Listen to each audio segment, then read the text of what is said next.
KPSC ಪಶು ವೈದ್ಯಾಧಿಕಾರಿ ನೇಮಕಾತಿ ಅಕ್ರಮ ಪ್ರಕರಣಕ್ಕೆ ಸಂಬಂಧಪಟ್ಟಂತೆ ಮಾಜಿ ಅಧ್ಯಕ್ಷ ಶಿವಶಂಕರಪ್ಪ ಸಾಹುಕಾರ್ ಹಾಗೂ ಅವರ ಕುಟುಂಬಕ್ಕೆ ಇಡಿ ಸಂಕಷ್ಟ ಹೆಚ್ಚಾಗಿದೆ.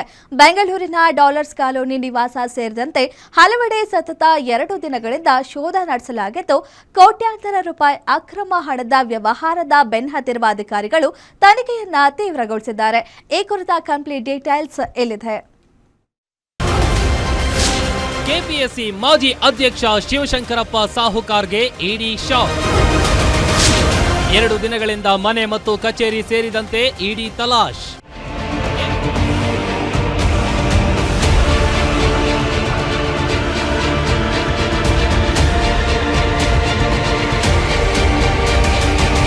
ಕೆಪಿಎಸ್ಸಿ ನೇಮಕಾತಿ ಅಕ್ರಮದ ಹಗರಣದ ಸಂಕಟ ಈಗ ಮಾಜಿ ಅಧ್ಯಕ್ಷ ಶಿವಶಂಕರಪ್ಪ ಸಾಹುಕಾರ್ಗೆ ಮತ್ತಷ್ಟು ಬಿಗಿಯಾಗಿದೆ.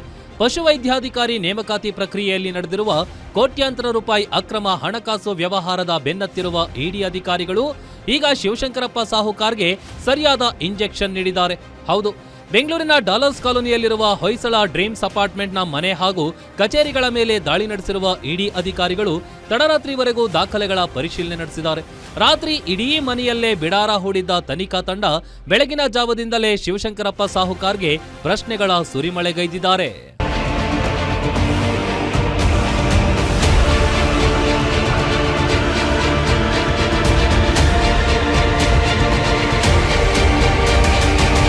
ಅಷ್ಟಕ್ಕೂ ಇಲ್ಲಿ ನಡೆದಿರೋದು ಸಣ್ಣ ಪುಟ್ಟ ಅಕ್ರಮ ಅಲ್ಲ. ಪಶುವೈದ್ಯಾಧಿಕಾರಿ ಹುದ್ದೆಗಳಿಗೆ ಅಭ್ಯರ್ಥಿಗಳಿಂದ ತಲಾ 70 ರಿಂದ 80 ಲಕ್ಷ ರೂಪಾಯಿವರೆಗೆ ಲಂಚ ಪಡೆದಿರುವ ಗಂಭೀರ ಆರೋಪ ಕೇಳಿಬಂದಿದೆ. ಈ ಸಂಬಂಧ ಸಿಐಡಿ ಹಾಗೂ ವಿಧಾನಸೌಧ ಪೊಲೀಸರು ನೀಡಿರುವ ಎಫ್ಐಆರ್ ಮತ್ತು ಸಾಕ್ಷಿಗಳ ಆಧಾರದ ಮೇಲೆ ಇಡಿ ಈಗ ಅಧಿಕೃತ ಬೇಟೆ ಆರಂಭಿಸಿದೆ. ಕಳೆದ 5 ವರ್ಷಗಳ ಬ್ಯಾಂಕ್ ಖಾತೆ ಡೀಟೇಲ್ಸ್, ಆಸ್ತಿ-ಪಾಸ್ತಿ ಖರೀದಿ ಮತ್ತು ಹಣದ ವಹಿವಾಟಿನ ಪ್ರತಿಯೊಂದು ದಾಖಲೆಗಳನ್ನ ಇಡಿ ಅಧಿಕಾರಿಗಳು ಜಾಲಾಡ್ತಿದ್ದಾರೆ. ಸದ್ಯ ಶಿವಶಂಕರಪ್ಪ ಅವರ ಒಟ್ಟು 4 ಬ್ಯಾಂಕ್ ಖಾತೆಗಳು ಲಭ್ಯವಾಗಿದ್ದು, ಇಸ್ತ್ರಿ ಪೆಟ್ಟಿಗೆ ಇಟ್ಟಂತೆ ಅಧಿಕಾರಿಗಳು ತೀವ್ರ ವಿಚಾರಣೆ ನಡೆಸುತ್ತಿದ್ದಾರೆ.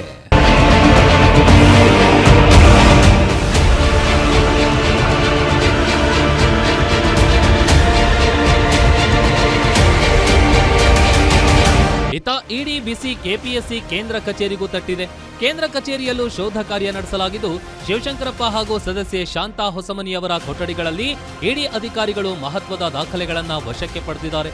ದಲ್ಲಾಳಿಗಳು, ಕೆಪಿಎಸ್ಸಿ ಸದಸ್ಯರು ಮತ್ತು ಮಧ್ಯವರ್ತಿಗಳ ಮೂಲಕ ಶಾರ್ಟ್ ಲಿಸ್ಟ್ ಆಗಿದ್ದ ಅಭ್ಯರ್ಥಿಗಳ ಪಟ್ಟಿಯನ್ನು ಕಲೆ ಹಾಕಲಾಗ್ತಿದ್ದು, ಹಗರಣದ ಲಿಂಕ್ನಲ್ಲಿರುವ ಪ್ರತಿಯೊಬ್ಬರಿಗೂ ಈಗ ಇಡಿ ಫೋಬಿಯಾ ಎದುರಾಗಿದೆ.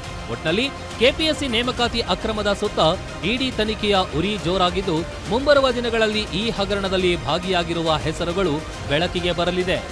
Ajay Kumar, crime bureau, guarantee news, Bengaluru.